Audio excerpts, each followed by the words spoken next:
다 함께 묵상기도 드리겠습니다.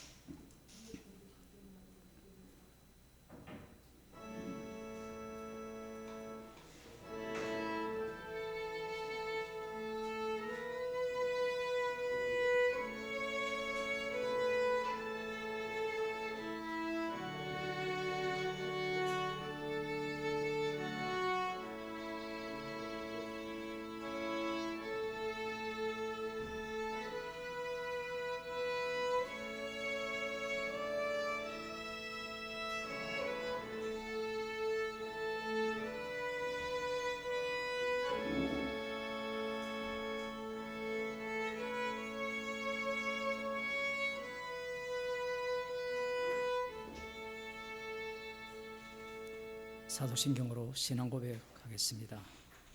전능하사 천지를 만드신 하나님 아버지를 애원사오며 그 외아들 우리 주 예수 그리스도를 믿사오니 이는 성령으로 잉태하사 동정녀 마리아에게 나시고 본디오 빌라도에게 고난을 받으사 십자가에 못 박혀 죽으시고 장사한 지 사흘 만에 죽은 자들 가운데서 다시 살아나시며 하늘에 오르사 전능하신 하나님 우편에 앉아 계시다가 저리로서 사한 자와 죽은 자를 심판하러 오시리라.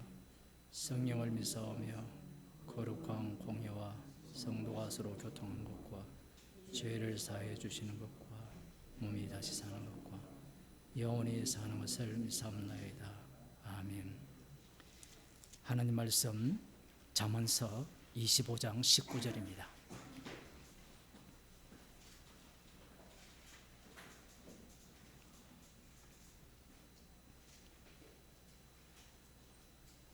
함께 읽도록 하겠습니다. 25장 19절입니다. 환난 날에 진실치 못한 자를 의뢰하는 의뢰는 부러진 이와 위골된 발 같으니라. 아멘. 기도하겠습니다.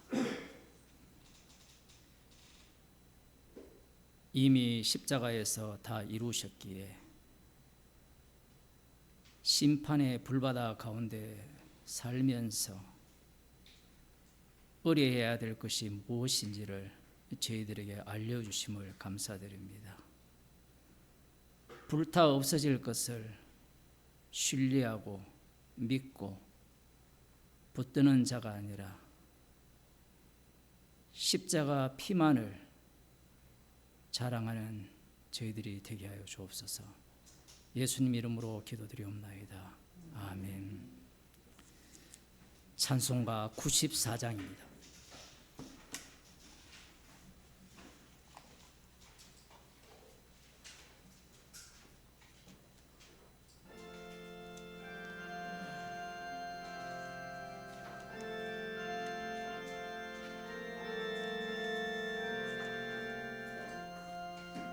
예수님은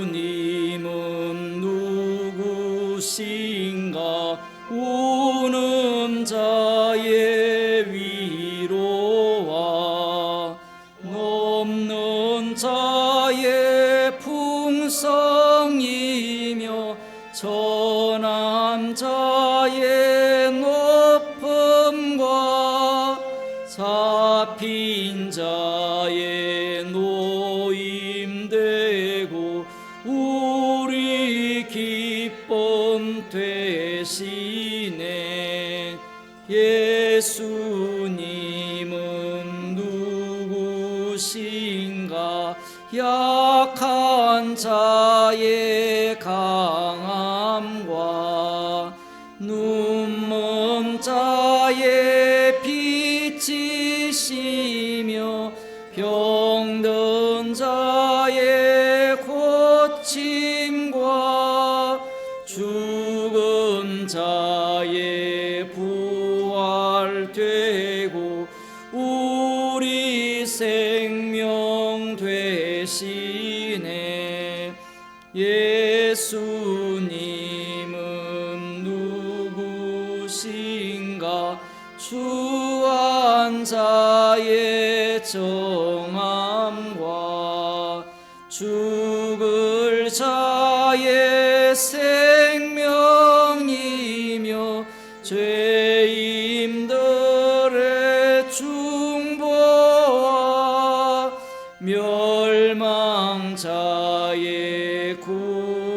구원되고 우리 평화 되시네. 예수님은 누구신가? 온 교회의 머리와 만국인의 구주시며 모든 왕의 왕이요 심판하실 주님 되고 우리 영광 되시네. 202장입니다. 죄에서 자유를 얻게 함은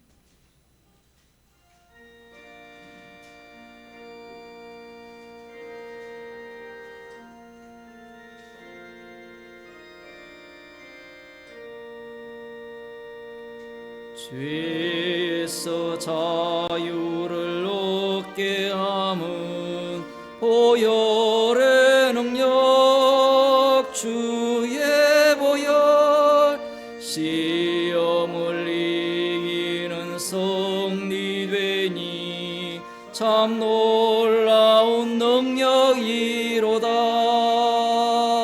주의 보혈 능력이 또다. 주의 피 믿어 주의 보혈 거린 양의 매우 귀중한 피로다. 육체의 정욕을 이기림은 보혈의 능력 주의 보혈 정결한 마음을 얻게 하니 참 놀라운 능력이로다. 주의 보혈 능력이 또다. 주의 피 믿어 주의 보혈 거린 양의 매우 귀중한 피로다. 눈보다 더 희게 밝히는 그 보혈의 능력 주의 보혈 부정한 모든 것 밝히시니 참 놀라운 능력이로다. 주의 보혈 능력이 또다. 주의 피 믿어 주의 보혈 거린 양의 매우 귀중한 피로다. 구주의 복음을 전할 제목 보혈의 능력 주의 보혈 날마다 나에게 찬송 주니 참 놀라운 능력이로다. 주의 보혈 능력이 또다. 주의 피 믿어 주의 보혈 거린 양의 매우 귀중한 피로다. 하나님 말씀 시편 74편 1절에서 11절 말씀을 교독하겠습니다. 구약 성경 854쪽입니다.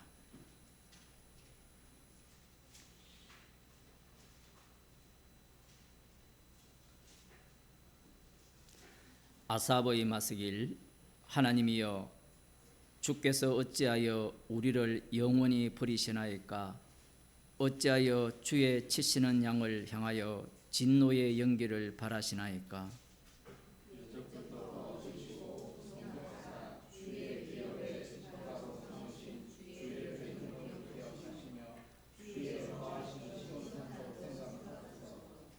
영구히 파멸된 곳으로 주의 발을 드십소서. 원수가 성소에서 모든 악을 행하였나이다.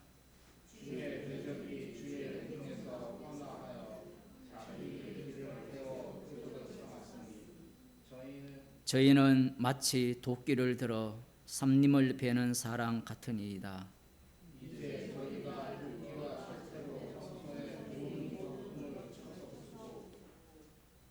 주의 성소를 불사르며 주의 이름이 계신 곳을 더럽혀 땅에 엎었나이다.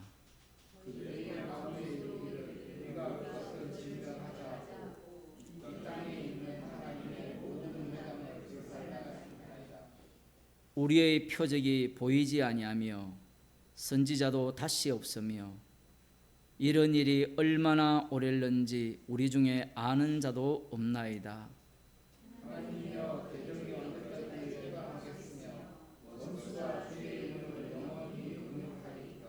함께 읽겠습니다. 주께서 어찌하여 주의 손 곧 오른손을 거두시나이까? 주의 품에서 뺏어 저희를 멸하소서. 아멘. 찬송가 96장입니다. 온 세상이 캄캄하여서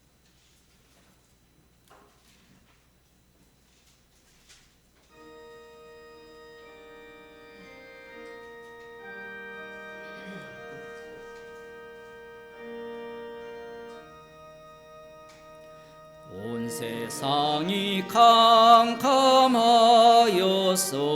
참 빛이 없었더니 주빛 나는 영광 나타나 온 세계 빛이었네.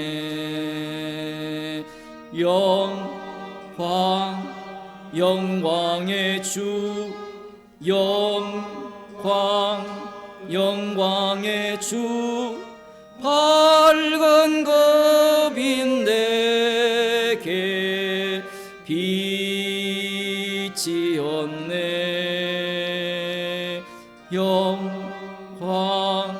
영광의 주, 영광의 주, 이 세상의 빛은 오직 주 예수라.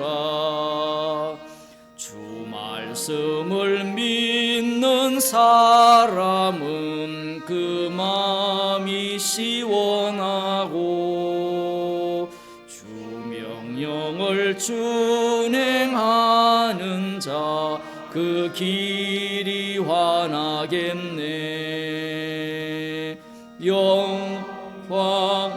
영광의 주, 영광의 주, 밝은 겁인 내게 빛이었네.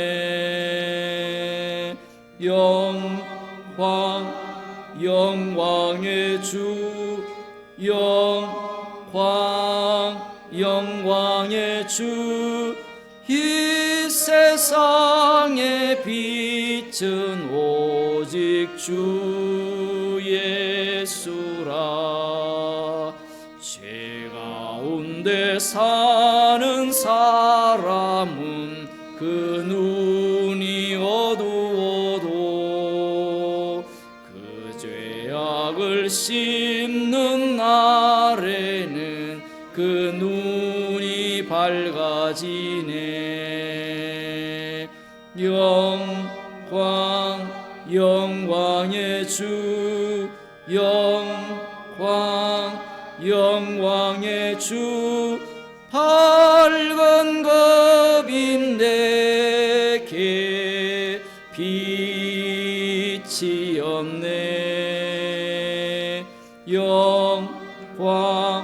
영광의 주, 영광의 주, 이 세상의 빛은 오직 주 예수라. 이 시간 서대순 장로님 우리를 대표해서 기도해 주시겠습니다.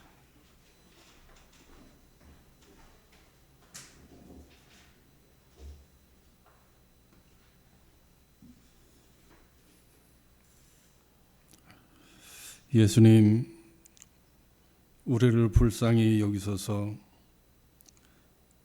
우리는 말씀을 들어도 알지 못합니다. 말씀을 듣고 이해한다 하지만 순간일 뿐입니다. 말씀을 듣고 십자가 삶을 산다 하나 모든 게 허구입니다. 만물보다 더 부패한 우리가 할 수 있는 건 하나도 없습니다. 오직 주께서 부르신 부름의 십자가의 삶으로 이끄신만을 원합니다. 예수님 이름으로 기도합니다. 아멘.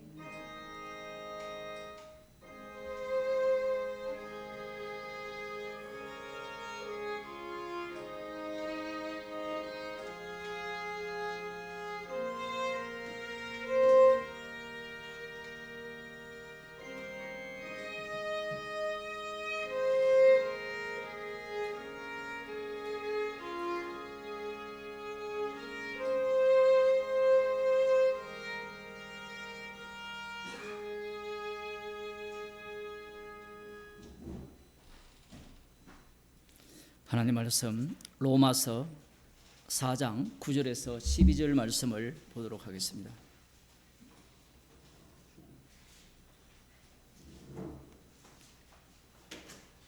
신약성경 244쪽입니다. 제가 읽어드리겠습니다.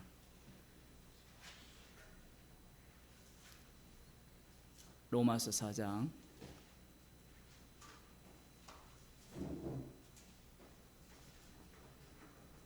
9절에서 12절 말씀입니다. 그런즉 이 행복이 할례자에게도뇨 혹 무할례자에게도뇨 대저 우리가 말하기를 아브라함에게는 그 믿음을 의로 여기셨다 하노라. 그런즉 이를 어떻게 여기셨느뇨? 할례시냐 무할례시냐? 할례시가 아니라 무할례시니라. 저가 할례의 표를 받은 것은 무할례시에 믿음으로 된 의를 인친 것이니 이는 무할례자로서 믿는 모든 자의 조상이 되어 저희로 의로 여기심을 얻게 하려 하심이라. 또한 할례자의 조상이 되었나니 곧 할례 받을 자에게 뿐 아니라 우리 조상 아브라함의 무할례시에 가졌던 믿음의 자취를 쫓는 자들에게 도니라. 아멘. 지금 사도 바울은 이 구약을 알고 있는 로마에 있는 그리스도인들에게 말씀하고 있습니다.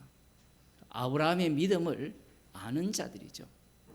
그 믿음을 아는 자들에게 계속해서 이 불법의 사심을 받고 죄를 가리우심을 받는 그 복에 대해서 말씀하고 있습니다. 이 성경 말씀은요, 성령 받지 않은 사람들에게 말씀하는 게 아니에요. 모든 말씀은 성령 받은 사람들에게 하시는 말씀입니다. 이 로마서가 로마에 있는 성도들에게 전달되어서 서로 회람하면서 회당이라는 그런 곳에서 읽혀지게 되면 아마 전쟁이 일어날 겁니다. 왜냐하면 사도 바울의 말이 옳다, 그러다. 그렇지 않을까요? 나름대로 다 한 칼하거든요.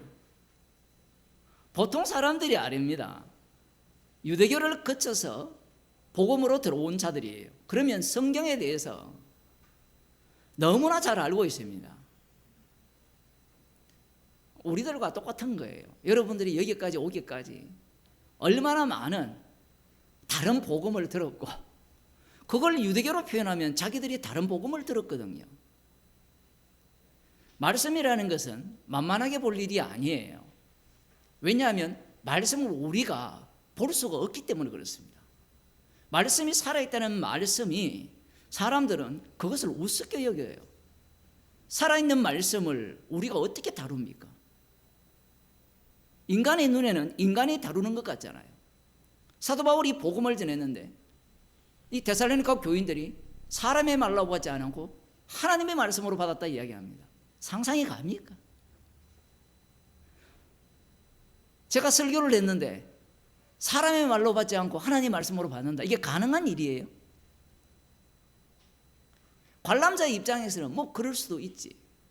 모든 말씀이라는 것은 하나님께서 친히 자기 백성에게 주시는 말씀입니다. 지금 이 행복이 할례자에게든요 무할례자에게든요 대저 우리가 말하기를 아브라함에게는 그 믿음을 의로 여기셨다 하노라. 이 축복은, 행복은 누구에게 주시는 겁니까? 할례자에게 주시는 겁니까? 무할례자에게 주시는 겁니까? 성경이 어려운 게 뭔가 하면요, 우리가 답을 갖고 있기 때문에 아니 아브라함이 무할례 때에 받았지 않습니까? 이 얘기를 하면서 뭘 주장하고 싶은 거예요? 무할례가 더 좋아. 인간의 논리는요 항상 옳음을 추구하거든요. 지금 이 아브라함이 무할례 때에 믿음으로 된 의를 인침받았다는 말은 무할례도 날려버리고 할례도 날려버리는 이야기예요. 앞부분에서 얘기를 해왔잖아요. 이방인이나 유대인이나 모두가 다 하나님의 심판 아래에 있다. 심판 아래에 있는데 무할례자라고 믿음으로 의롭게 된다라는 것이 더 우월하다는가, 더 괜찮은 조건이라는 것이 있을 수 있나요? 로마서를 사람들이 다 거꾸로 해석하는 거예요. 왜냐하면 답을 갖고 있기 때문에. 자기가 누구 편에 섭니까? 사도 바울 편에 서서 나 너 말 알아, 옳은 말만 하라. 꼭 누구 같아요? 예수님의 12제자, 예수님을 따라다니면서 예수님 말씀하십시오, 듣겠나이다. 모르면 질문하고 모르면 연구하고.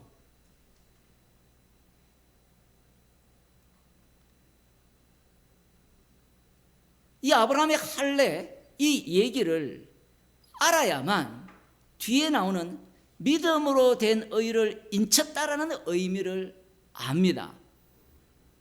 미리 이야기를 하고 할례로 들어갑시다. 믿음으로 된 의를 인친 것이 할례거든요.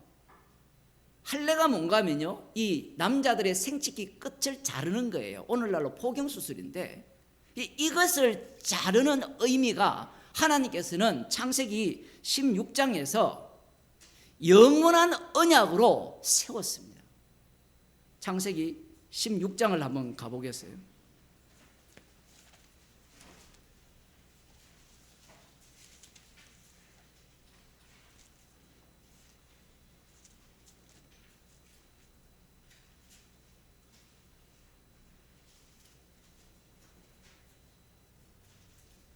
(17장에) 할례 언약이 등장하는데 16장과 연결이 되어 있죠. 시간은 조금 더 흘렀습니다. 이스마엘을 낳을 때 아브라함이 86세였는데 99세 때에 여호와께서 아브라함에게 나타났습니다. 그때 지난번에 우리도 살펴봤지만 하나님께서 너는 내 앞에서 행하여 완전하라 이렇게 말씀을 하셨거든요. 완전하라라는 말씀을 흔히 목사들은 어떻게 해석하겠습니까? 제대로 믿으란 말이야.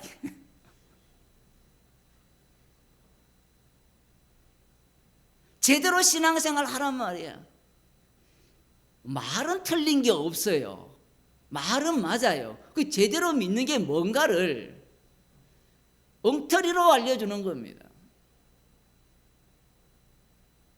이 완전하라는 그 의미가 영원한 할례 언약을 통해서 드러나요.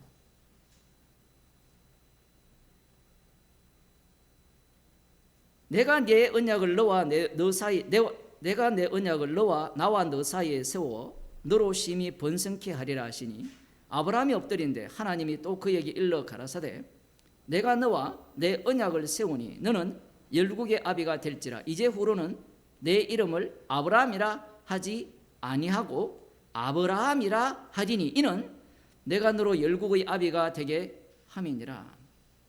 고귀한 아버지에서 열국의 아비로 이름을 바꾸어 줍니다. 그리고 여기에서 분명히 하시죠. 너로 말미암아 심히 번성케 하리라. 아브라함의 생각 속에는 이 이스마엘을 통하여서 이 약속이 이루어질 줄로 확신을 했습니다. 왜냐하면 아브라함은 약속을 믿었어요. 맞죠? 약속은 보이지 않는 겁니다. 보이지 않는 거잖아요. 그 보이지 않는 걸 믿었을 때 그 믿음은 반드시 보이는 것으로 드러나야 된다라는 거예요. 히브리서 이야기 같지 않습니까? 그래서 눈에 보이는 이 이스마엘이야말로 약속의 자손일 거고 이로 말미암아 하늘의 별과 같이 많아질 것이라는 그 약속을 믿는 겁니다. 이 자손이 많아지지 않으면 무엇도 필요 없습니까? 땅도 필요 없고 복도 필요 없는 겁니다. 자식이 한 명인데 복 받았다. 누가 그렇게 생각을 하겠어요? 그렇게 생각하지 않죠. 내가 너로 심히 번성케 하리니 나라들이 네게로 쫓아 일어나며 열방이 네게로 쫓아나리라. 내가 내 언약을 나와 너와 네 대대 후손의 사이에 세워서 영원한 언약을 삼고 너와 내 후손의 하나님이 되리라. 내가 너와 내 후손에게 너의 우구하는 이 땅 곧 가나안 일경으로 주어 영원한 기업이 되게 하고 나는 그들의 하나님이 되리라. 이 영원한 언약을 삼고 영원한 언약을 세우고 그것을 영원한 언약으로 삼은 그 자체가 무엇을 확정하는 내용이냐 하면 약속을 반드시 이루어진다. 너로 말미암아 번성케 할 것이다. 이 땅을 줄 것이다. 그렇게 말씀을 하시는 거예요. 그 영원한 언약이 뭐냐라고 하면 할례 언약입니다. 9절에 보면 하나님이 또 아브라함에게 이르시되 그런즉 너는 내 언약을 지키고 네 후손도 대대로 지키라. 너희 중 남자는 다 할례를 받으라. 이것이 나와 너희와 너희 후손 사이에 지킬 내 언약이니라. 이렇게 말씀하시니까 너는 내 앞에 완전하라 하면 언약을 세웠으니까 언약을 반드시 지키라로 해석을 하겠죠.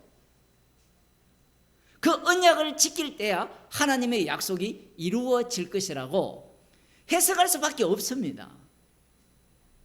왜 그러냐면 뒤에 보면 조금 더 볼게요. 너희는 양피를 베어라. 이것이 나와 너희 사이의 언약의 표정이니라. 언약의 그 기호 그걸 아예 몸에 새겨버립니다. 이것은 영원한 언약이 세워졌다라는 의미고 여호와 하나님께서 아브라함에게 약속하신 것을 반드시 이루신다라는 그것을 증거로 할례를 하라는 얘기죠. 대대로 남자는 집에서 난 자나 혹 너희 자손이 아니요 이방 사람에게서 돈으로 산 자를 물어나고 난 지 8일 만에 할례를 받을 것이라. 너희 집에서 난 자든지 너희 돈으로 산 자든지 할례를 받아야 하리니 이에 내 언약이 너희 살에 있어 영원한 언약이 되려니와 할례를 받지 아니한 남자 곧 그 양피를 베지 아니한 자는 백성 중에서 끊어지리니 그가 내 언약을 배반하였음이니라. 이렇게 말씀을 하시니까 영원한 언약을 하나님이 아브라함과 세우셨잖아요. 그러면 약속이 이루어지려면 어떻게 해야 돼요? 여러분들이 아브라함이라면 어떻게 하겠습니까? 약속은 반드시 할례 언약을 지켜야만 이루어진다라고 생각하지 않겠습니까? 요나단이 그러했고 다윗이 그러했잖아요. 블레셋과 싸울 때 저쪽 나라를 뭘로 봅니까? 할례 받지 못한 족속으로 보잖아요.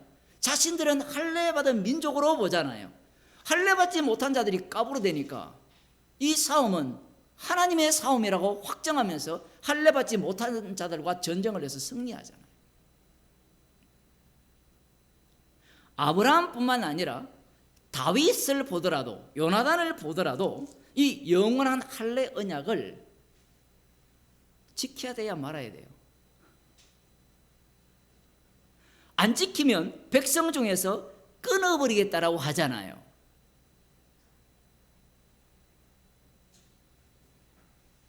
할례 언약을 안 지킬 인간이 있겠습니까? 만일에 할례를 안 지키면, 할례를 행하지 않으면 백성 중에서 끊어버리겠다는 거예요. 그러면 이 말씀을 지금 로마서에서 이야기를 하잖아요. 또 붕 뜹니다.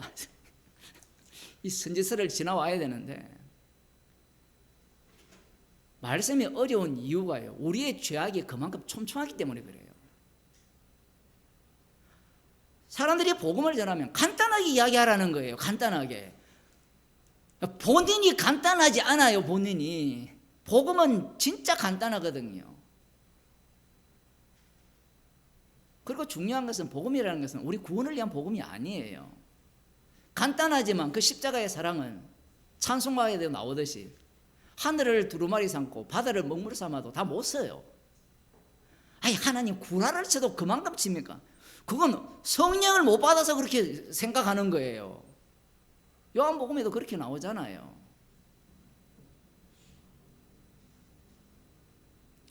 할례를 받지 않으면 끊어버린다 했거든요. 그러면 이 사상을 누가 담고 있는가 하면 예수님을 믿는다고 하는, 십자가의 은혜를 안다고 하는 로마에 있는 성도들이 담고 있습니다. 이것을 멸시할 수 있나요?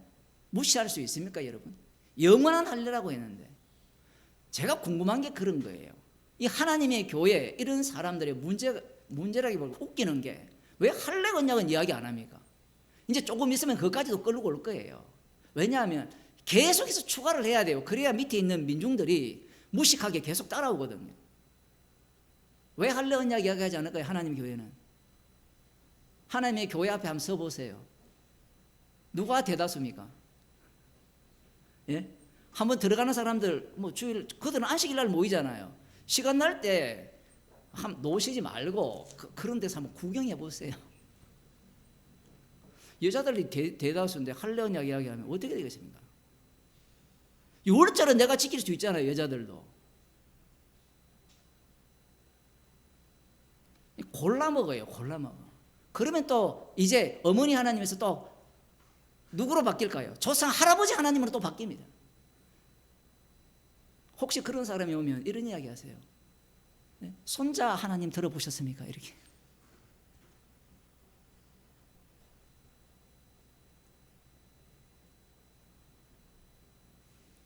영원한 할례 언약이라고 했거든요. 이 할례 언약을 지켜야 되느냐 말아야 되느냐, 이 싸움이 갈라디아서에서 나타나잖아요. 지금 로마서에서 아브라함이 언제 믿음으로 의롭게 되었는가를 이야기를 하면서 믿음으로 의롭게 된 것을 인친 것이라고 이야기를 하거든요. 야, 이게 인쳤다라는 이 단어가 우리는 어떤 의미로 들리나요? 인쳤다라는 것은 도장 쾅 찍는다는 의미로 들리잖아요. 대부분 그렇게 해석을 하죠. 그러면 도장을 쾅 찍었으면 할례 받은 자들은 다 구원받아야 되잖아요. 이 목사들이 자기 목숨에 빠진 거예요. 인쳤으면 그 다음 믿음을 갖고, 아브라함의 믿음을 갖고 있는 자들이 할례 언약을 행했으면 심판 받아야 됩니까? 안 받아야 됩니까? 안 받아야 돼요. 그 중에 대표자가 누굽니까? 이스마엘이에요. 이삭보다 먼저 할례를 받은 자가 이스마엘입니다. 이스마엘도 뭐예요? 믿음으로 된 의를 인친 거잖아요. 아닌가요? 한번 답변해보고, 설교 시간 답변할 수도 있는데, 에이, 그거 이스마엘이 받은 할례는 가짜야. 그 가짜라는 말씀이 어디에 나와요, 성경에? 그래서 이 할례 언약이 어려운 거예요. 로마서까지 들어와버리면 할례 언약이 더 어려워지는 겁니다. 왜 그러냐라고 하면 믿음에 된 할례 받기 전에 믿음으로 된 의를 인친 것이라 했는데 그 인친 것을 이스마엘에게 갖고 오면 이스마엘은 해당 사항이 없느냐 이렇게 하면 그게 바로 인친 거라는 이야기입니다. 제가 굉장히 이제 성경을 막 벗어나는 것 같죠.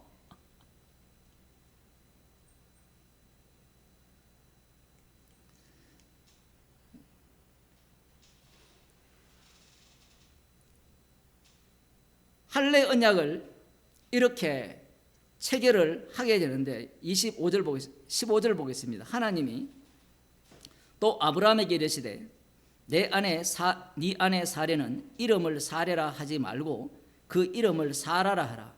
내가 그에게 복을 주어 그로 네게 아들을 낳아 주게 하며 내가 그에게 복을 주어 그로 열국의 어미가 되게 하리니 민족의 열왕이 그에게서 나리라. 이 정도 하면 아브라함이 믿어야 돼요, 안 믿어야 돼요? 지금 믿음을 로마서에 하면 칭찬을 했잖아요. 나중에 보면 100세가 되어도 믿음이 더 강해졌다 이런 표현을 하거든요. 뒤에 보면 아마 창세기 뒷부분이 없었다면 다 그렇게 상상을 할 거예요. 그걸 망상이라는 겁니다. 그런데 그 17절 보세요. 아브라함이 엎드려 웃으며 심중에 이르되 100세 된 사람이 어찌 자식을 낳을까? 사라는 90세니 어찌 생산하리요? 벌써 이미 이 자식을 낳을 이 생물학적 조건이 끝났어요. 그건 이 상황에서 불가능한 이야기입니다. 물론 나중에 아브라함이 후처를 취하여서 자식을 낳거든요. 그건 또 어떻게 되었느냐? 하나님의 조치입니다. 그러니까 아브라함 입장에서는 자기도 마찬가지고 아내도 마찬가지고 더 이상 자식을 놓을 상황이 아니에요. 그러니 웃었어요. 이 웃음은 어떤 웃음입니까? 비웃음이에요. 여러분이 복음을 들으면 비웃음이 먼저 나와야 돼요. 비웃음이 안 나오는 복음은 복음이 아니에요. 왜 비웃습니까? 이건 불가능해. 하나님 좀 말씀을 되는 이야기를 하라 얘기 아닙니까? 여러분 복음을 전해보면 제발 좀 말되는 이야기를 하라, 알아듣는 이야기를 하라, 그런 얘기를 많이 듣잖아요. 우리도 모르게 복음을 전할 때 알아듣는 이야기를 하고 싶어 하잖아요. 그런데 복음이 제대로 전파되면 비웃음을 사죠. 왜 비웃습니까? 그건 불가능해. 믿음이라는 것은 이 내용을 담고 있어요. 비웃음을 담고 있어요. 그러면 이걸 소급해서 창세기 15장으로 가게 되면 하늘의 별과 같이 많을 것이다. 아브라함이 믿음의 의로 여겼다 할 때 그 아브라함의 믿음은 무엇을 담고 있어요? 하나님, 이런 말은 안 했겠죠. 하나님 웃기고 있네. 이런 말은 감히 할 수 없었겠지만 그 말이나 뭐가 달라요?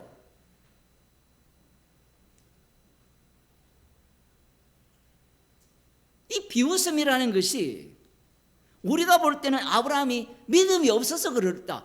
믿음이 있기 때문에 이런 거예요. 그 믿음의 의미가 우리가 갖고 있는 것과는 너무 다르다는 이야기입니다. 하나님께서 너를 열국의 아비 아브라함에서 아브라함으로 바꾸고 그리고 할례 언약도 말씀하시고 그러면 우리들 같으면 하나님의 뜻은 할례를 행하면 이 약속을 이루어 주겠네요. 이렇게 나와야 좀 할례 언약을 세운 목표가 도달되는 거 아니겠어요? 그런데 하나님께서 말씀하시는 할례 언약은 이 내용을 담고 있습니다. 무슨 내용을 담고 있는가 하면 비웃는다는 내용을 담고 있어요.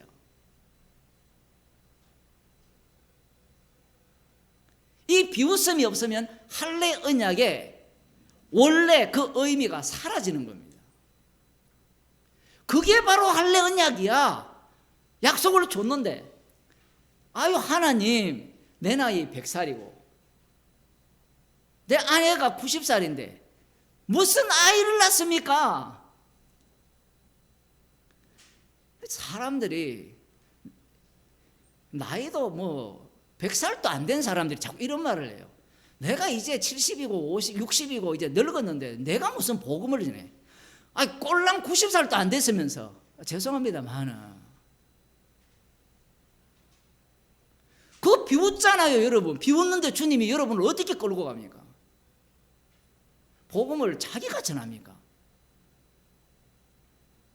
자기가 전한다면 나이가 젊고 머리 빠릿빠릿 돌아가고 그러면서 복음을 전할 수 있는데, 아무튼 희한해요. 복음 한 30년 40년 들으면 영감탱이가 되어가지고 뭐 지경험이 다야. 지경험이 해보니까 안 되더라. 뭐 그 결국은 지가 한 거잖아요, 복음을.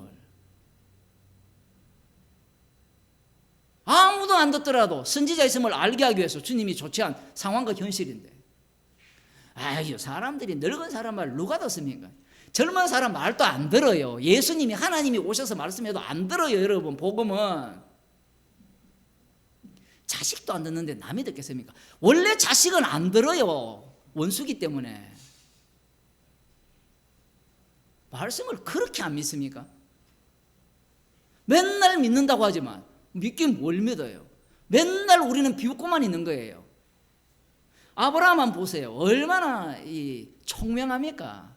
현실적으로 좀 생각을 해야 돼요. 현실적으로.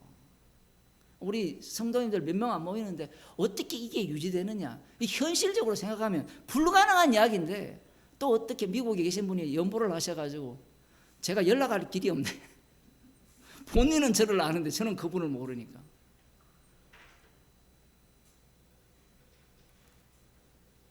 불가능한 이야기가 복음이에요, 복음. 할례 언약이라고 할 때 이 유대인들이 뭐로 바꿔치기 하는가 하면 할례 언약을 가능한 언약으로 바꿔치기 한 거예요. 로마서식으로 표현하면 행위로 말미암아 의롭게 되는, 약속을 이루는 언약으로 바꿔치기 한 겁니다. 그런 논리가 되려면 앞서도 말씀드린 바와 같이 하나님께서 영원한 언약을 세우리라 하면 아브라함이 내 믿습니다 하고 믿어야 돼요. 그 논리가 바로 할례 언약을 엉터리로 해석하는 믿음입니다. 그런데 우리는 지금까지 어떻게 생각했어요? 할례 언약을 그렇게 생각하지 않았잖아요. 할례 언약은요, 결론부터 말씀드리면 어느 누구도 믿을 수 없다라는 내용을 담고 있는 게 할례 언약이에요. 그러면 남자의 생식의 끝을 자를 때 그 언약을 믿는 자들은 자르면서 뭐를 이야기해야 돼요? 잘라도 소용없더라 얘기가 나와야 되는데, 이 육에 속한 자들은, 구약에 속한 인물들은 잘랐으니까, 영원한 언약을 세웠으니까 이제 하나님께서 끊어지지 않을 것이다라고 생각을 하는 거예요. 그것을 더 확정적으로 하는 것이 요나단과 다윗의 그 전쟁이잖아요. 요나단과 다윗의 전쟁은 할례의 전쟁인데, 그 의미는 이 전쟁은 우리가 할 수 있는 전쟁이 아니라는 이야기예요. 우리는 할례를 받았기 때문에, 하나님이 우리와 함께 하시기 때문에, 또 온도가 솔로 올라가는, 하나님께서 우리와 함께 하시기 때문에 우리가 승리할 거라는 그 사고방식은 어느 때의 사고방식입니까? 블레셋의 언약궤를 빼앗길 때의 사고방식이에요. 그 방식은 자동적으로 언약궤가 우리와 함께하기 때문에 우리는 적들과 싸우면 승리할 것이라. 제가 금요일날 상번제와 임마누엘 설교를 했죠. 안 듣는 사람이 대부분인데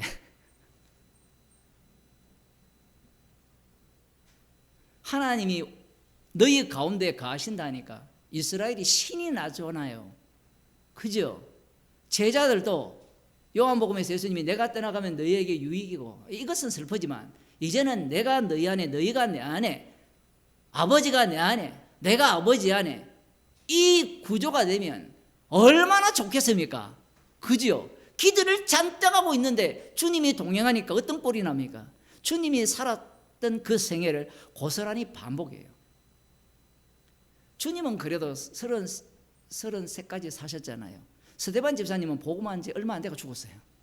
33년 정도는 살아줘야 되는데.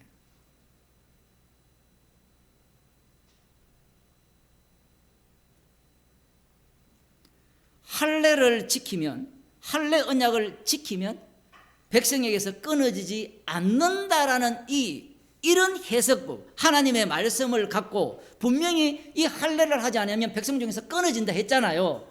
이걸 그대로 믿는 자들이야말로 할례 언약을 모르는 자예요. 그러면 손들고 그러면 할례 안 하면 안 됩니까? 그것도 잘라버립니다. 그것은 할례 언약 자체가 뭔지를 모르잖아요.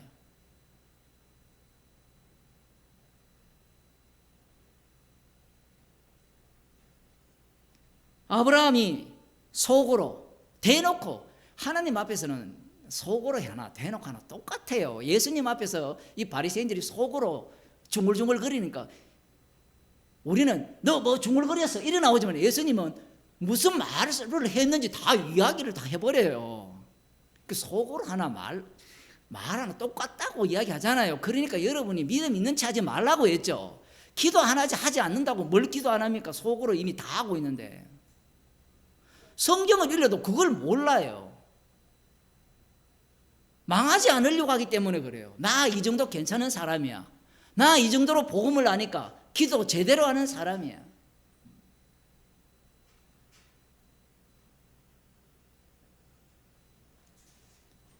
그런 생각을 갖고 있는 겁니다. 그 아브라함이 속으로 비웃으니까 하나님이 모를 거라, 이건요 모를 거라 생각을 해도 자기도 그걸 몰라요.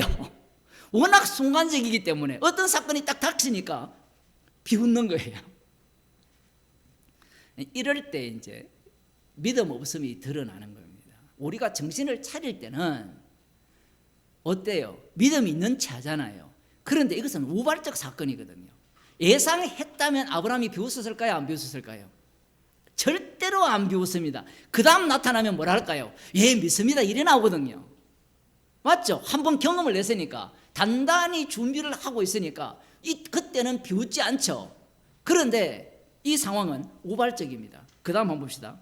웃으며 심중에 이르되 100세 된 사람이 어찌 자식을 낳을까? 사라는 90세니 어찌 생산나리 하고 아브라함이 이에 하나님께 고하되 이스마엘이나 하나님 앞에 살기를 원하나이다. 솔직하게 얘기를 하죠. 이게 아브라함의 믿음입니다. 이스마엘이야말로 하나님이 약속하신 내 몸에서 날 자입니다. 그런데 지금 사라에게서 날 자가 너의 약속의 자손이 될 것을 말씀을 하셨음에도 불구하고 아브라함이 그 정도로 믿었다면, 하나님 회개합니다.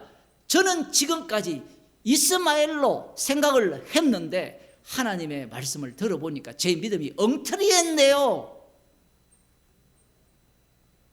그렇게 해야 믿음답지 않습니까? 그죠? 지금 여기 한번 보세요. 우리가 상상하는 믿음이 그런 믿음 아닌가요? 아니 목사님 그런 거 우리 알 필요 뭐 있습니까? 그게 우리예요. 지금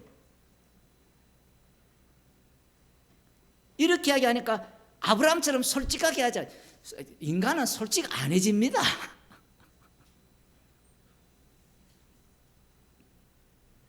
주님 앞에서는 낱낱이 다 드러나게 되어 있어요.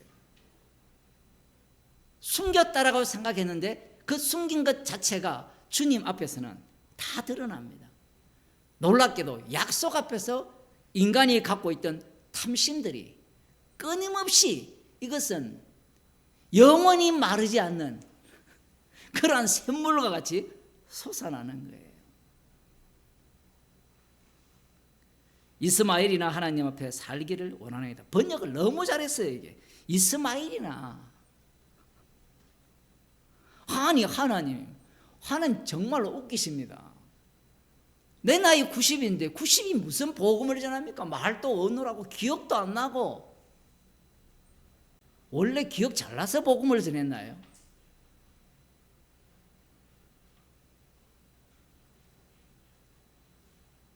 자기 챙기기 바빠서 그래요. 복음에 관심이 없기 때문에. 그런 분들한테 잔소리 하라고 배웠어요. 잔소리 2시간, 3시간 합니다. 돈 이야기 해보라겠어요. 끝없이 이야기를 돈 이야기하면, 자식 자랑 이야기하라면 끝없이 이야기를 하죠. 뭐 거짓말을 해도 유분수지. 아니, 목사님 왜 자꾸 늙은 사람만 칩니까? 늙은 사람 뭐 우리 똑같이 가는데 뭐.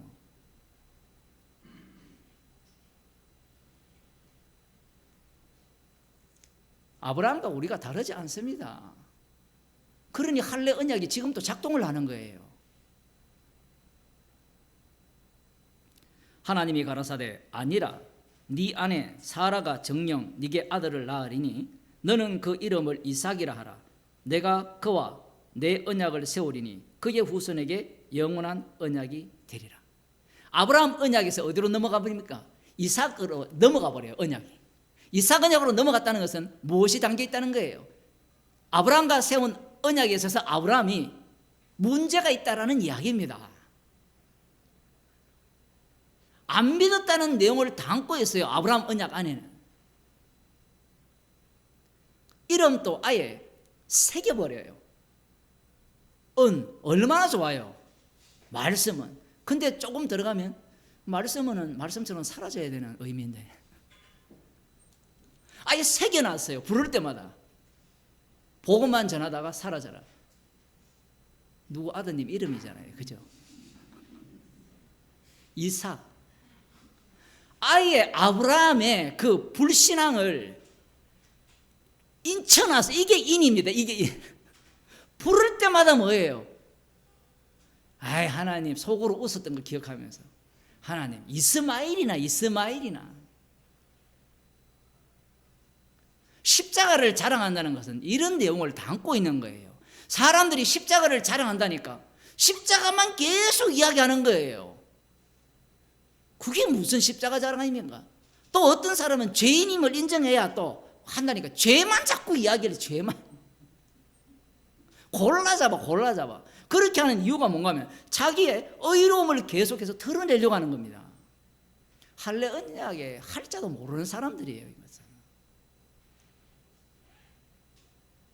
믿음이 뭔지도 몰라요. 믿음 이꼴 할례 언약이에요. 이제 눈치가 빠른 분들은 할례의 의미가 무엇인지 이미 대충 아실 겁니다.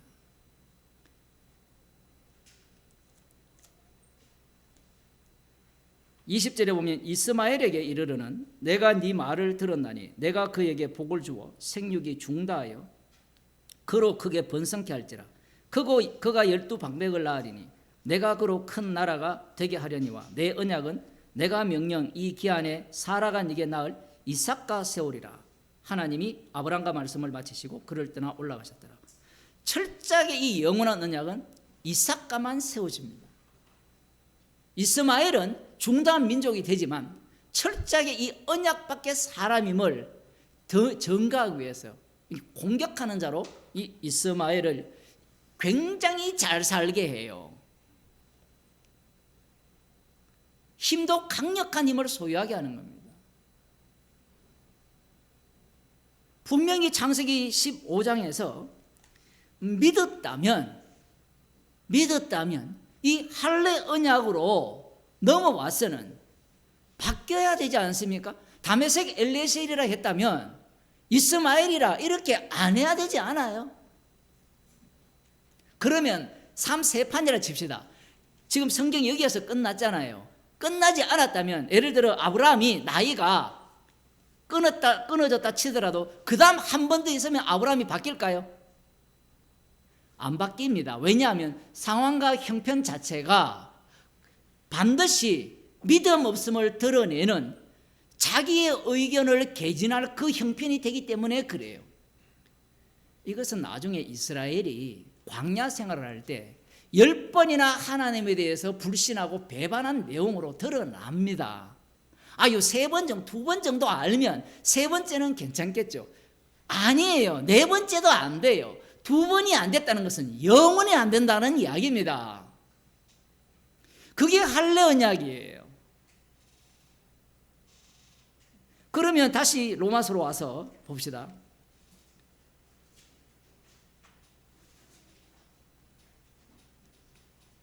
로마서 4장으로 오게 되면 그런 적이 복이 할례자에게든요 무할례자에게든요 대적 우리가 말하기를 아브라함에게는 그 믿음을 의로 여기셨다 하노라. 무할례자에게죠. 그러면 그 믿음을 할례를 받았기 때문에 의로 여기셨습니까? 아니면 할례를 안 받았을 때 의로 여기셨습니까? 안 받았을 때 의로 여겼다라는 그 얘기를 하는 거거든요. 그 다음 10절 그런즉 이를 어떻게 여기셨느냐? 할례시냐 무할례시냐? 할례시가 아니라 무할례시니라. 방금 그 얘기입니다.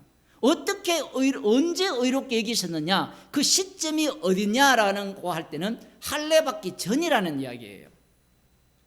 그 다음 구절 보겠습니다. 저가 할례의 표를 받은 것은 무할례시의 믿음으로 된 의를 인친 것이니 이는 무할례자로서 믿는 모든 자의 조상이 되어 저희로 의로 여기심을 얻게 하려 하심이라. 말씀이 진짜 한글로 봐도 어려워요. 무할례시의 믿음으로 된 의를 인친 거잖아요.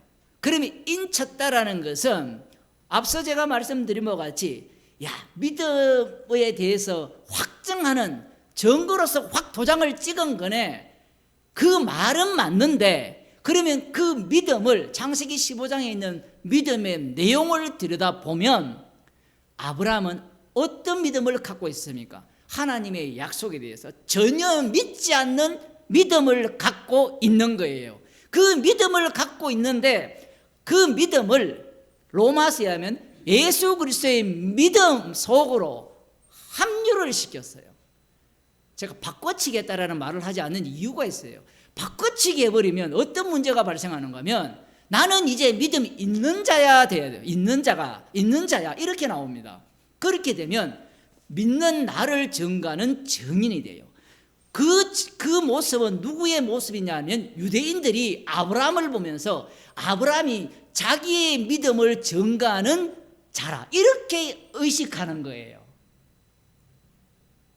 아브라함을 볼 때 믿음이 있었잖아요. 그러면 유대인들은 그 아브라함을 볼 때 믿음 없는 자로서 진짜 하나님의 약속 속에서 그 약속을 보여주긴 가짜 믿음을 제대로 뽐낸 믿음의 조상 이렇게 해석을 못해요. 그렇게 못 보는 겁니다. 그러면 어떻게 보느냐 하면 그 아브라함이 행했던 모든 것들 그 믿음이야말로 정말 하나님께서 의롭게 하실 조건이라는 거예요.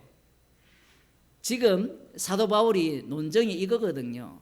믿음으로 의롭게 된 것이 할례 전이냐 후냐라고 했을 때 그러면 똑똑한 유대인들은 뭐라고 손들고 질문하는가 하면 그럼 창세기 12장은요 갈대아 우르에서 모든 친척 아비 집을 떠나 그것을 버리고 약속의 땅으로 간 것은 믿음이 아닙니까? 믿음이 아니에요. 유대인들 입장에서는 할례를 행하지 않았더라도 하나님의 말씀에 순종하지 않았습니까? 지금 뒤에 율법이 나오기 때문에 행위를 이야기하는 거예요. 계속 행위를 이야기하는데 지금 주님께서는 사도 바울을 통해서 할례를 갖고 와서 이 할례 언약은 영원한 언약이죠. 로마서 6장에서는 세례로 이야기하지만 이 골로새서입니까? 거기에 가면 그리스도의 할례를 이야기를 하거든요. 주님께서 골로새서 2장으로 가면 로마서 앞부분에서는 성령의 할례를 이야기를 합니다.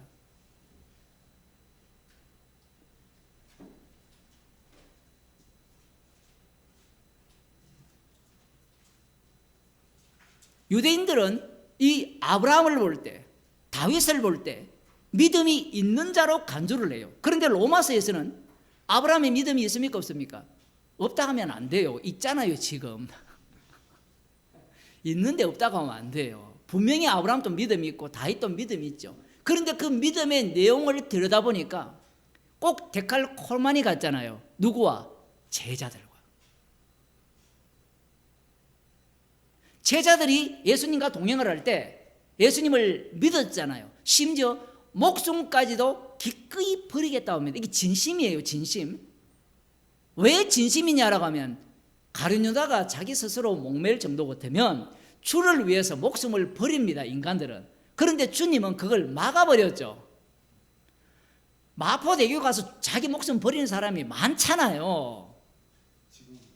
예? 가잖아요. 간다니까요, 그게.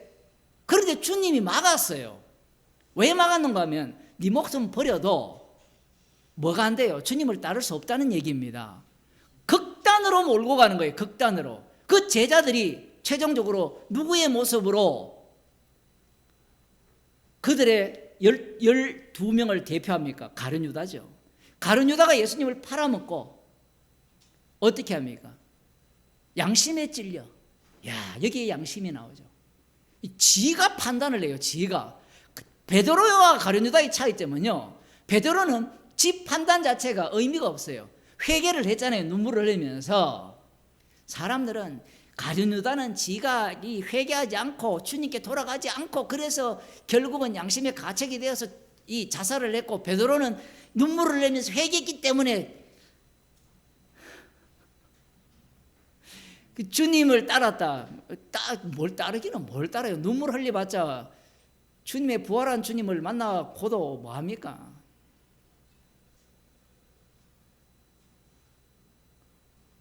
오늘 이야기를 또 해야 되겠어요. 우리 동계거 모임에 카톡이 있는데, 하여튼 그 좀 큰 교회 담임 목사인데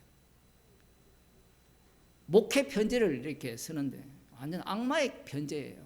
마지막에 이렇게 하겠습니다. 주님이 사랑으로 이 자기 고향으로 고기 잡으러 가는 그들에게 찾아갔지 않습니까? 주님은 이렇게 우리를 사랑합니다. 들어보면 맞는 말 같죠? 맞는 말 같잖아요. 그런데 그 찾아감에 대해서 성령을 받기 전에는, 이야, 우리의 스승이 정말 우리를 사랑하는구나. 성령을 받으니까 찾아옴이 뭐였어요? 네가 나 죽였지. 지금 아브라함 믿음과 똑같은 거예요. 네가 안 믿었잖아. 아브라함이 비웃었잖아요. 아주 낯선 해석이기 때문에 받아들이기가 쉽지 않죠. 우리는 흔히 예수님이 제자들을 사랑하니까 맞아요. 그 사랑이 십자가 사랑이에요. 인간의 사랑이 아니고, 십자가 사랑이 되면, 그 사랑을 받게 되면 사도 바울처럼 나는 죄인 중에 개수라고 이야기를 하는 거예요. 그 찾아옴이 얼마나 무시무시한 사랑입니까? 나를 위한 사랑이에요? 아니에요. 나를 위한 사랑이 아니었고 자기의 이름을 정극케 하기 위한 사랑이에요. 그러니까 함께 죽고 이제는 네 안에 나를 살리겠다, 이런 식으로 제자들을 다루시는 거예요. 그런데 목사라는 자가 주님이 이 정도로 사랑합니까? 사랑합니다. 어려움이 있습니까? 어려움이 있으면 찾아올 것 같으면 모든 사람 다 찾아가야 되잖아요. 사람들이 생각하는 게 딱 그거예요. 말씀을 정반대로 해석하는 거예요. 분명한 것은 맞아요. 아브라함에 대해서 하나님이 사랑을 하신 거예요. 제자들에게 사랑을 한 겁니다. 이 사랑은 십자가 사랑에 의해서 완전히 전복됩니다. 우리가 갖고 있는 그런 것과 전혀 다른 어느 체계로 이루어진 사랑이에요. 나의 목숨을 뺏어가는 사랑입니다. 제가 민수기 설교할 때 이야기를 했잖아요. 상번제와 임마누엘. 임마누엘 얼마나 신이 납니까? 주님과 동역을 하니까 서대반 집사님이 되고 사도 바울이 되고 나머지 11 제자가 되는 거예요. 그런데 사람들은 주님이 동행하니까 더 많은 걸 주시고 부자 되게 해주시고 무병장수하고 사업 잘 되게 해주고,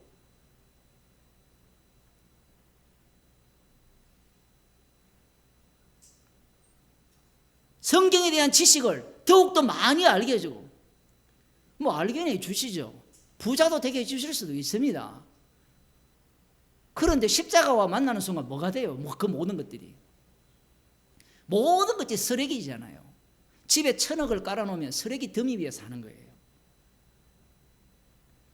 감사하게도 여러분 그 정도 쓰레기는 없잖아요.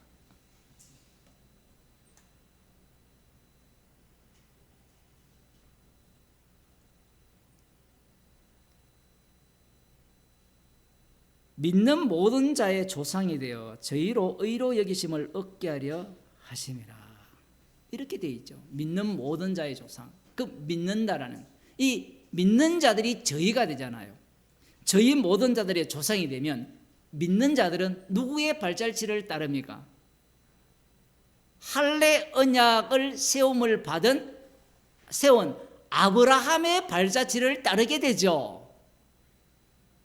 야, 이제 비로소 이 의미가 밝혀지잖아요. 믿는 자들의 조상. 그러면 아브라함은 믿음의 조상이죠. 그러면 우리 모두는 그 믿음의 조상과 같은 라인에 서 있잖아요. 그러면 우리는 믿음 있는 자입니까? 없는 자입니까? 있는데 없는 자예요. 있는데 없는 자. 헛방이에요. 헛방. 맨날 비웃고 조롱하는 자가 우리예요. 로마에 있는 성도들은 복음을 알게 되니까 이 복음이 처음에는 은혜라고 왔어요. 왔는데 그 다음 어떻게 바뀌는가 하면 그 믿음 자체나 아니면 이 모든 것들을 뭘로 바꿔치기 합니까? 우리 자신을 보면 알잖아요. 뭔가 복음의 지식을 쌓으니까 뭐예요? 그것이 나에게 의로움이 되고 행위가 되잖아요. 저만 그런가요? 이건 못 빠져나갑니다, 인간들은. 그래서 주님이 날마다 서로 모이기를 힘써서 책망을 하고 강팍게 되면 면하라 하거든요.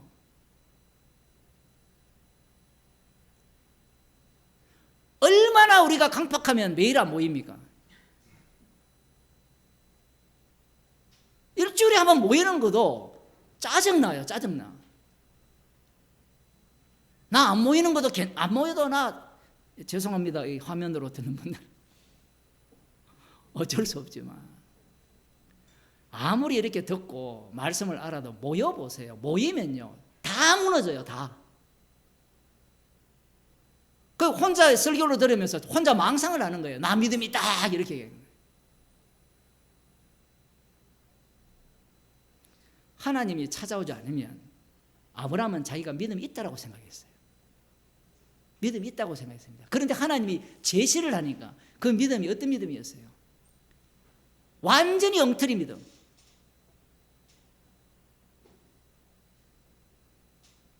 또한 할례자의 조상이 되었나니 곧 할례 받을 자에게뿐 아니라 우리 조상 아브라함의 무할례 시에 가졌던 믿음의 자취를 쫓는 자들에게니라. 그 할례자의 조상도 마찬가지예요. 이렇게 얘기를 하니까 할례를 받으면 또 아브라함과 같은 믿음을 가질 수 있느냐 이런 논리가 들어올 수 있는데 그게 왜 문제가 되느냐 할 때는 할례 언약 자체에서 무엇을 뿜어내고 있습니까? 비웃음을 담고 있고 네 믿음은 믿음이 아님을 담고 있는 거예요. 그게 이 생식의 것을 자르는 거예요. 자른다는 말은 잘라도 안 된다는 이야기예요. 십자가를 믿는다는 말은 믿어도 안 된다는 내용을 담고 있는 겁니다. 그래서 주님이 우리와 동행을 하는 거예요.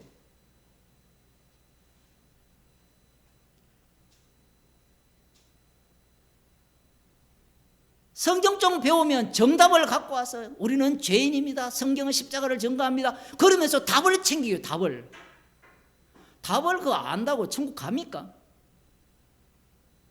그럴 것 같으면 우리도 이단처럼 답 만듭시다. 성경 해석의 정답을 만들어서 그걸 배우면 되잖아요.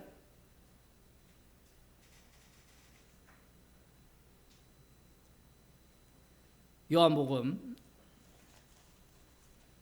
7장을 한번 보겠습니다.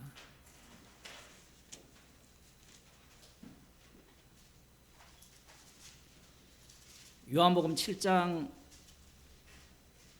23절부터인데요. 예수님이 태어나신 지 8일 만에 할례를 받으셨어요. 이 정도 되면 머리 좋은 사람들은 간단하게 할례 언약의 의미를 알 거 아닙니까? 할례 언약은 불가능성을 담고 있는 거예요. 23절에 모세가 너희에게 할례를 주었으니 그러나 할례는 모세에게서 난 것이 아니요 조상에게서 난 것이라. 여러분 성경도 갈로 쳐놨나요? 네, 그 갈로 빼야 됩니다. 왜 갈로 쳐놨는가 하면 이것은 사도 요한의 사견이다 이렇게 이야기를 하거든요. 그런데 성령을 받아서 요한복음 7장입니다. 7장 23절. 그래서 이 사람들은 사도 요한의 견해이기 때문에 갈로를 쳐놨다. 이것 때문에 사람들이 말씀을 오해를 해도 어마어마하게 오해를 하죠. 말씀이 뭐 사도 요한 말이 있고 하나 예수님이 직접 말씀하신 게 따로 있나요? 없습니다. 계시로 확정된 이상은 모든 것이 성령 받은 정인들의 말씀이고 주님의 말씀이 돼요. 그러나 할례는 모세에게서 난 것이 아니요 조상들에게서 난 것이라. 이 이야기를 하는 이유가 있어요. 이 이야기가 들어가야 할례의 본래의 의미가 밝혀져요. 그러면서 안식일의 의미가 밝혀지는 겁니다.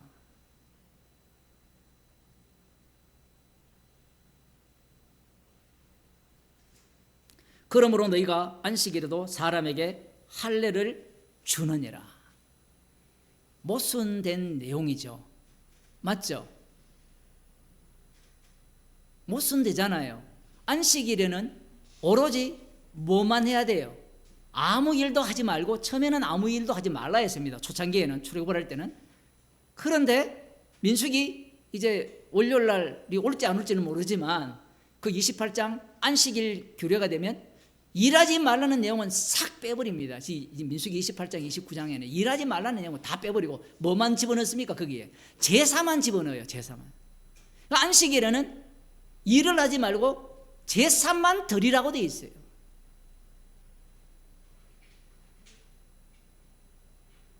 그런데 안식일에도 할례를 줘야 되는 이유가 뭐냐면 이것은 레위기 12장 3절에 율법으로 기록되어 있습니다.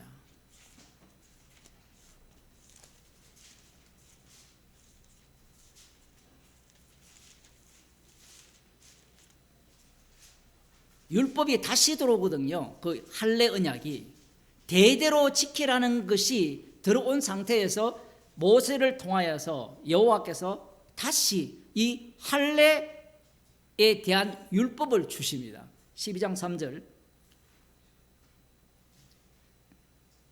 12장 1절부터 보겠습니다. 여호와께서 모세에게 일러 가라사대 이스라엘 자손에게 고하여 이르라.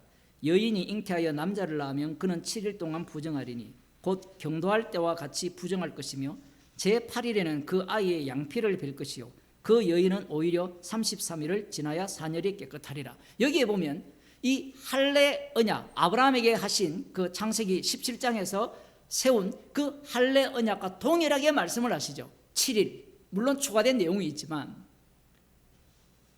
그러면 이 할례가 율법입니까? 아니면 율법이 아닙니까? 율법이잖아요, 지금.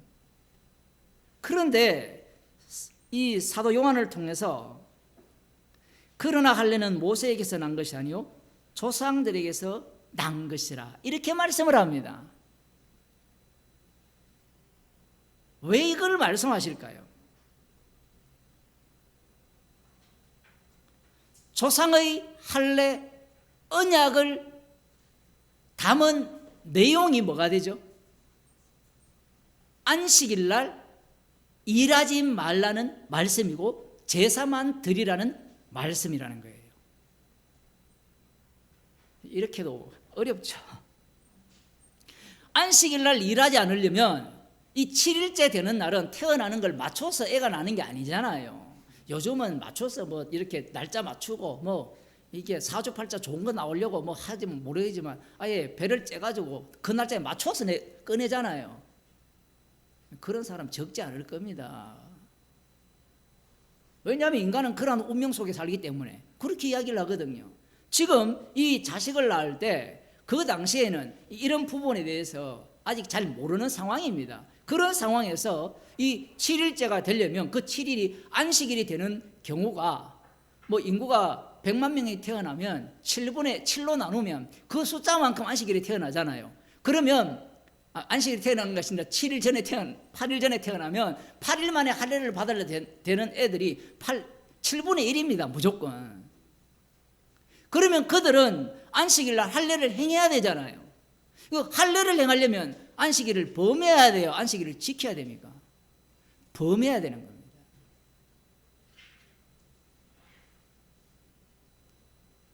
그러면 지금 예수님께서 너희가 안식일에도 사람에게 할례를 주느니라 이렇게 했다면 무엇을 알아야 돼요? 안식일이 뭘 증가하고 있는지. 안식일은 할례를 증가하고 있고 할례가 뭔지를 이들은 지금 모르죠. 이렇게 했다면 알아차려야 되지 않느냐라는 이야기예요.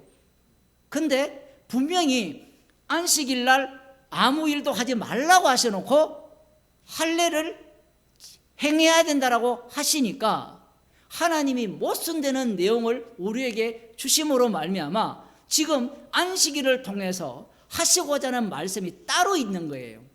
안식일을 깨는 게 할례잖아요. 그러면 안식일조차도 할례 언약을 말씀하기 위한 안식이 되는 겁니다.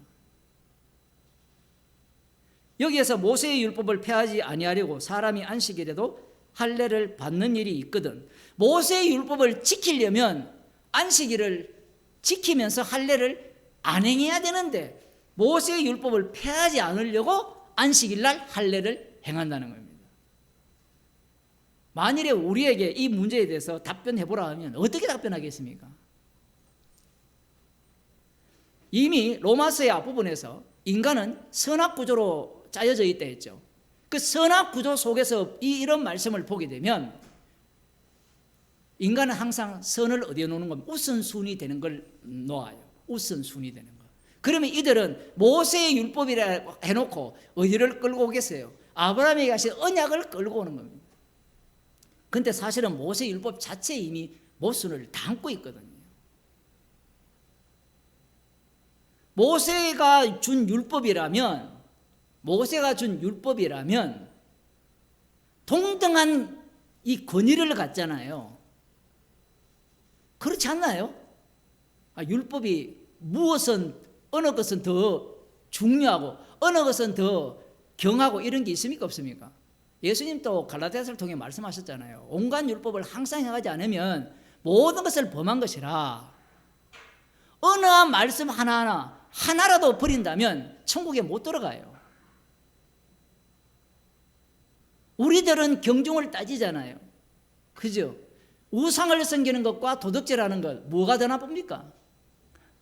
이 세상에는 사람을 죽이는 거하고 도덕질하는 거 뭐가 더 나빠요? 사람을 죽이는 게 더 나쁘잖아요. 그런데 그런 식으로 성경을 보는 겁니다. 그런데 하나님께서는 그렇게 보지 않습니다. 우상 숭배와 똑같은 게 뭐예요? 탐심이죠. 도덕질도 탐심에서 유발되잖아요. 모든 것들이 그런 겁니다. 지금 이러한 말씀을 하시는 이유가 예수님께서 안식일 날 사람을 온전케 한 그 사건 때문에 그래요.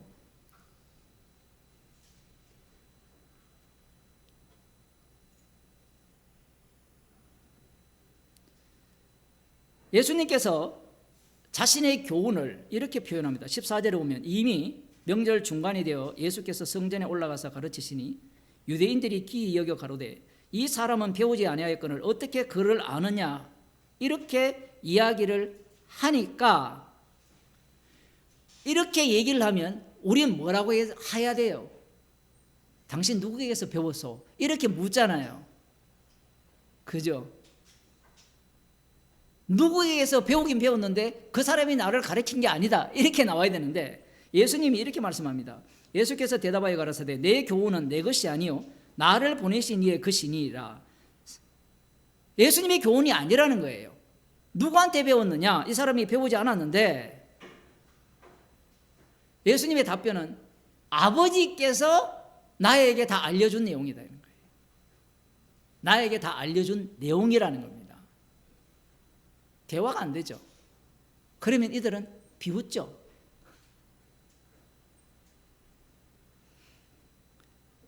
사람이 하나님의 뜻을 행하려 하면 이 교훈이 하나님께서 왔는지 내가 스스로 말함인지 알리라. 극단적입니다. 그야말로 하나님의 뜻을 행하려 한다면 만일에 너희들 중에 하나님의 뜻대로 행하려고 하는 자들이 있다면 예수님의 말씀 자체가 하나님께로서 왔는지 아니면 내가 스스로 말함인지 알리라. 내가 스스로 이렇게 표현하는 것은 너희들이 나를 규정을 할 때 사람으로 규정하잖아요. 그건 네가 지어낸 말이 아니냐 이런 이야기인데, 지금 예수님의 말씀은 너희들이 하나님의 뜻을 행하려 한다면 내 말이 하늘에 계신 아버지의 뜻이라는 사실을 알 것이라는 거예요. 왜 이 말씀을 하시는가 하면 예수님이 안식일 날 병자를 고쳤거든요. 안식일 날 행하지 못할 일을 했기 때문에 그래요. 진짜 예수님이 하나님께서 보내신 자라면 안식일을 지켜야 되잖아요. 그래서 지금 안식일 날 할례 행하는 이야기를 하는 겁니다. 좀 더 볼게요. 스스로 말하는 자는 자기의 영광만 구하되 보내신 이의 영광을 구하는 자는 참되니 그 속에 불의가 없느니라. 예수님의 자기 증거입니다. 모세가 너희에게 율법을 주지 아니하였느냐? 너희 중에 율법을 지키는 자가 없도다. 너희가 어찌하여 나를 죽이려 하느냐? 모세가 율법을 줬는데 예수님 말씀은 지키는 자가 없다라고 선언을 해요. 그런데 지금 이들이 시비를 어떻게 걸고 있습니까? 모세가 준 율법대로 어떻게 하고 있어요? 안식일날 일하면 안 된다라고 하잖아요. 안식일날 일 안 하잖아요. 그러면 예수님의 말씀과 모순이 되잖아요. 그러면 예수님이 말씀하시는 율법을 지키는 자가 없다라는 말씀은 어떻게 해석해야 돼요? 진짜 율법을 지키는 분은 누구밖에 없습니까? 예수님 뿐이라는 얘기예요. 예수님의 자기 소개예요. 그것을 성경에서는 율법의 완성이라 이야기하는 겁니다. 율법을 지켰다라는 말을 문자대로 받으면 안 돼요.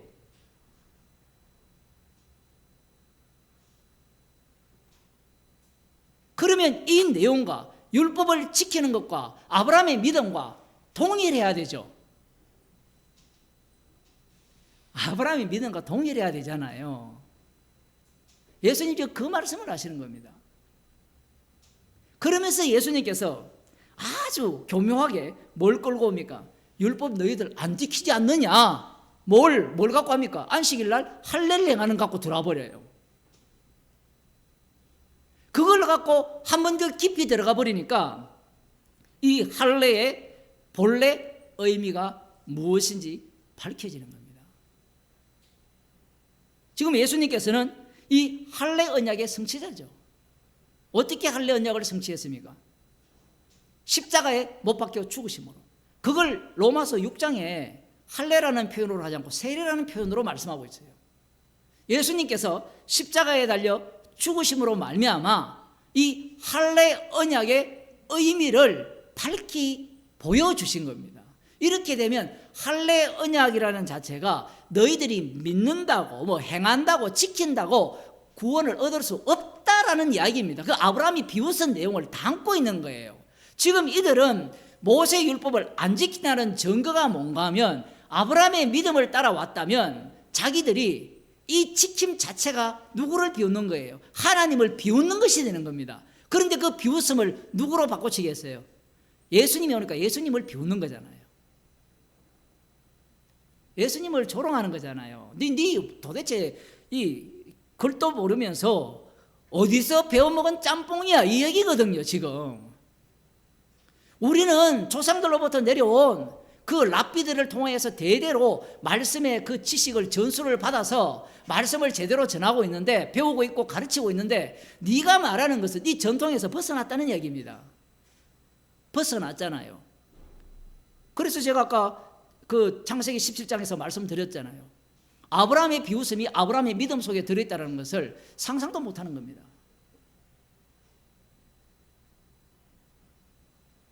할례 언약이 안식일을 깨버리죠.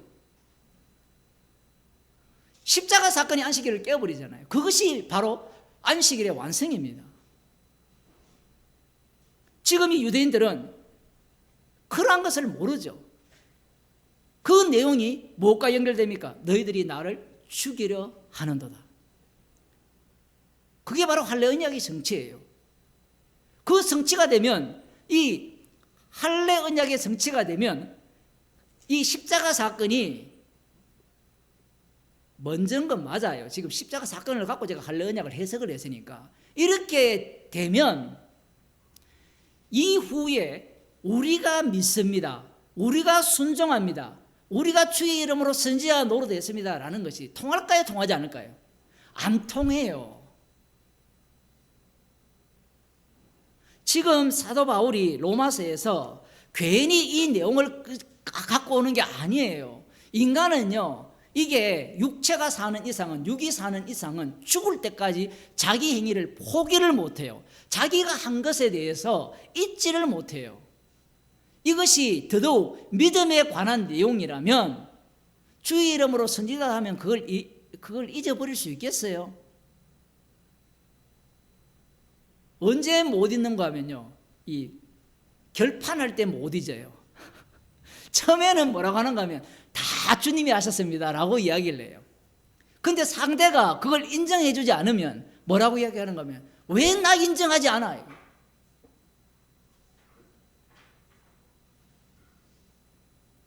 왜 나를 무시하고 왜 나를 가볍게 여기냐, 이렇게 나오죠.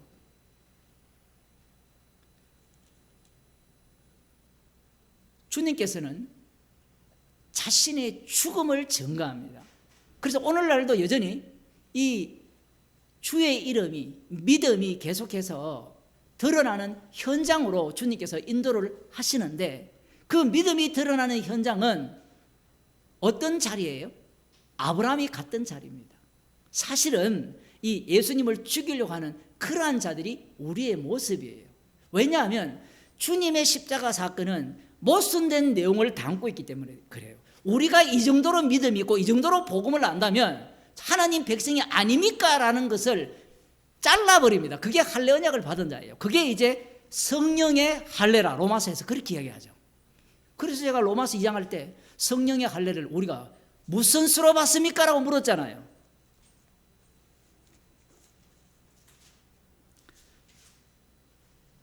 로마서 2장 1장입니다.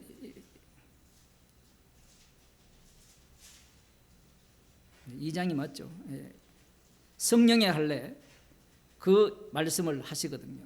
그래서 성령의 할례라는 것은 우리가 받을 수 있는 그러한 것이 아닙니다. 주님께서 십자가의 피로 다 이루셔서 주시는 할례예요.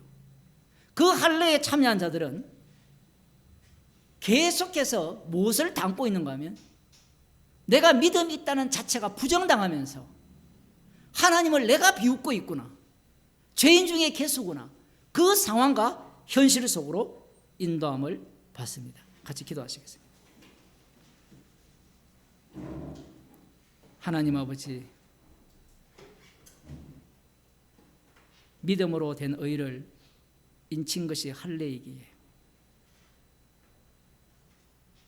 계속해서 나는 부정당하고 십자가에서 다 이루신 주님의 일만 고스란히 드러나는 현장으로 저희들을 만들어주심을 감사드립니다. 우리의 인생을 홀로 버려두시는 것이 아니라 세상 끝날까지 함께 하시면서 주의 이름만을 자랑하며 증거하는 정인으로 삼아주심을 감사하는 저희들이 되게 하여 주옵소서. 주 예수 그리스도의 은혜와 하나님 아버지의 크신 사랑과 성령의 교통하심이 날마다 십자가 사건 속에서 주님의 죽으신 이유와 십자가에서 다 이루신 일을 목격하기를 소원하는 주의 백성에게 축원하옵나이다.